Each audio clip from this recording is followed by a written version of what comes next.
Next मुझे आपसे एक चीज़ पूछनी थी, अभी एक नई चीज़ आ गई है, AI। What is AI? सो लोगों को लगता है ये नया कॉन्सेप्ट है, बट 1960 से इसके ऊपर रिसर्च चल रहा है, राइट? 60 से रिसर्च चल रहा है। पहले हमने क्या किया कि हमने सोचा कि हम लोग मशीन को सिखाएंगे कि एक चीज कैसे, जैसे एक वीडियो गेम है, वो कैसे प्ले करना है और जीतना है, हम मशीन को सिखाएंगे वो, करेक्ट? एंड एक पॉइंट के बाद हमको वो समझ में आया कि एक लेवल तक की हम मशीन को सारी चीजें सिखा सकते हैं। जैसे फॉर एग्जांपल अगर आप आज की तारीख में मशीन को एक ऑटोनोमस ड्राइविंग कार है, आप उसको बोलते हैं आप इधर से चलो और नवी मुंबई तक जाओ, आप उसको सारे सिनेरियोज कभी भी नहीं प्रोवाइड कर सकते, क्योंकि इंडिया के केस में आप उसको बोलोगे इस रोड से जाओ, उस रोड से जाओ, कभी रोड में ब्लॉकेज होगा। किसी नॉर्थ इंडियन टाउन में आपको पता है गाय आ जाती है रोड के बीच में, ऐसी सब प्रॉब्लम्स भी होते हैं। तो टेस्ला फेल है। लोग आ जाते हैं, गाय आ जाती है, कुत्ते आ जाते हैं रोड पे वगैरह, सब ऐसा सब प्रॉब्लम होता है। एक लिमिट तक की आप मशीन को सारे सिनेरियो समझा सकते हैं, मतलब या बता सकते हैं कि तुमको ये पॉइंट से ये पॉइंट तक जाना है तो ये करो।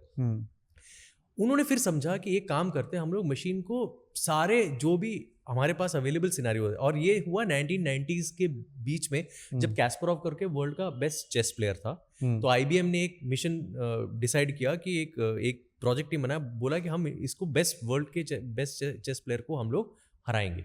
तो उसके लिए उन्होंने क्या किया, जो मैचेस एक लीग के ऊपर खेले गए सारे मैचेस का डेटा उठा के एक मशीन को फीड किया।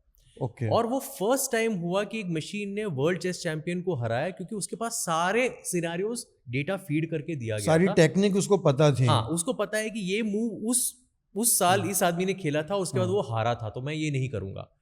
मैं सिंपल समझा रहा हूँ आपको। या फिर ये किया तो हाँ जीत गया था वो बंदा, या 10 लोग जीत गए थे ये मूव करके इस सिचुएशन में। तो सिचुएशन सारे और जीत या हार का जो रिजल्ट है उसके अंदर फीड किया। मशीन समझने लगा, पैटर्न देखने लगा कि हाँ ये करना सही है, ये करना गलत है, और चेस चैंपियन को हरा दिया। तो ये 90s में हो गया था? ये 90s के एंड तक हो चुका था। उसके बाद और टेक्नोलॉजी डेवलप हुई, और फिर उन्होंने समझा कि हाँ जिस तरह से ये सिखाया गया उस तरह वर्ल्ड में जो कुछ अवेलेबल है, इंटरनेट में जो कंटेंट अवेलेबल है, वो सारा हम मशीन को फीड करते हैं, और अब मशीन को बोलते हैं तू इससे इंटेलिजेंस और पैटर्न समझ, और वो इंटेलिजेंस और पैटर्न समझने के बाद फिर तुम उसको जो क्वेश्चन दोगे उसके हिसाब से वो अच्छा प्रॉपर रिप्लाई देगा, जो चैट जीपीटी बना इवेंचुअली।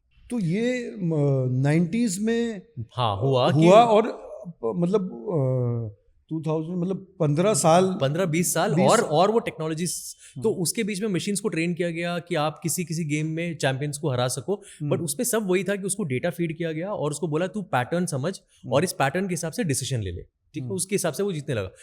फाइनली उन्होंने एक लेवल तक ये सब गया और उनको ये समझ में आया कि इंटरनेट में जितना सब कुछ डेटा, टेक्स्ट, लॉजिक, जो कुछ भी ज्ञान अवेलेबल है, वो सारे का सारा हम मशीन में फीड करते हैं और उसको पैटर्न पकड़ने का उसको टाइम देते हैं, तो वो पैटर्न समझ लेगा। एक बार वो पैटर्न समझ लेगा तो आप जो उसको क्वेश्चन डालोगे उस हिसाब से वो बेस्ट आंसर आपको निकाल के देगा, जो बना चैट जीपीटी बेसिकली। मैं सिंपल लैंग्वेज में आपको समझा रहा हूँ ये सब। तो ये हुआ, और उसके बाद से आर्टिफिशियल इंटेलिजेंस अभी एक हॉट टॉपिक बन गया है। बट उसमें होता यही है कि आप जो मशीन है उसको सारे का सारा डेटा, जो भी सारे सिनेरियो आप उसको फीड करते हो, और उसके बेसिस पे फिर वो पैटर्न समझ लेता है, और वो पैटर्न के हिसाब से फिर वो डिसीजन लेता है। बट लोगों को ऐसा लगता है कि लोगों की नौकरियां चली जाएंगी, आर्टिफिशियल इंटेलिजेंस रोबोट से क्या आ जाएगा, दुनिया खत्म हो जाएगी और ये सब। बट अभी भी जितना एक इंसान सोच सकता है सिनेरियो से रिलेटेड, राइट, वो एक मशीन नहीं सोच सकता, राइट? क्योंकि वो पैटर्न और वो जो सारी डेटा थे जो हमने सेव किए, वो हम इंसानों ने सेव किए है ना। नहीं, वो भी है, और हर चीज का एक लिमिट होता है। जैसे फॉर एग्जांपल अगेन मेरा हमेशा एग्जांपल क्रिकेट से रिलेटेड ही होता है। आप क्रिकेट है, 2 टीम्स आपस में compete करने वाली हैं, तो अगर आप मशीन को जितना भी डेटा प्रोवाइड कर लो उन प्लेयर के स्टेटिस्टिक्स से रिलेटेड, दोनों साइड के पिच से रिलेटेड, वेदर से रिलेटेड सारे डेटा पॉइंट्स आप दे दो, तो भी इसके ऊपर ह्यूमन फैक्टर्स हैं जो मैटर करते हैं, जो शायद एक सब्जेक्ट मैटर एक्सपर्ट बोल सकता है। फॉर एग्जांपल क्राउड का जो रेस्पॉन्स है, राइट, वो मोटिवेशन जो होता है, या एक हर प्लेयर का जो पर्सनल स्टेट ऑफ माइंड है, क्या वो डिप्रेशन में है, क्या वो हाईली मोटिवेटेड है, easy in a bad phase, उसका फॉर्म क्या है, ये सब चीजें क्वांटिफाई करना मुश्किल होता है। तो जब तक ये सारी चीजें डेटा पॉइंट को आप डेटा में कन्वर्ट करते हैं और मशीन को फीड नहीं करें, तब तक मशीन इंसान से बेटर नहीं हो सकता है। तो मेरे हिसाब से अभी भी बहुत टाइम है कि मशीन इंसान को ओवरटेक करेगा, क्योंकि इंसान वो सारी चीजें सोच सकता है जो एक मशीन के पास डेटा ही नहीं है सोचने के लिए। सोचने का नहीं है। तो बट ये आगे चल के कुछ सालों बाद, 20 साल बाद, 30 साल बाद, ये हम पे, इंसानों पे हावी हो जाएंगी मशीनें? ये देखना अभी बाकी है कि क्या वो सारे डेटा पॉइंट्स और सारे पैटर्न्स हमारे पास अवेलेबल हैं कि मशीन ये सब चीजें समझने लगेगा। आज की तारीख में क्या हो रहा है कि मशीन सिर्फ प्रिटेंड करता है, वो आपको है ना झांसे में डाल रहा है कि हाँ मेरे को सब कुछ समझ में आ रहा है, उसको एग्जैक्ट कॉन्टेक्स्ट समझ में नहीं आ रहा। फॉर एग्जाम्पल सिंपल चीज, एक मशीन को इमोशंस नहीं पता, एंगर, फ्रस्ट्रेशन, उसके लिए वर्ड है, उसके लिए वो फीलिंग नहीं है, रियलिटी नहीं है। तो अभी थोड़ा आगे है, बट ये चीज है कि जहां पे जिसे छोटे पॉकेट्स में, छोटे छोटे सिनेरियो में जहां पे आप, हमारे पास डेटा अवेलेबल है और एक तरह का एक स्पेसिफिक काम हो रहा है, वहां पे आप मशीन को ट्रेन कर सकते हैं कि हाँ ये समझ लो और इसके हिसाब से बेस्ट डिसीजन।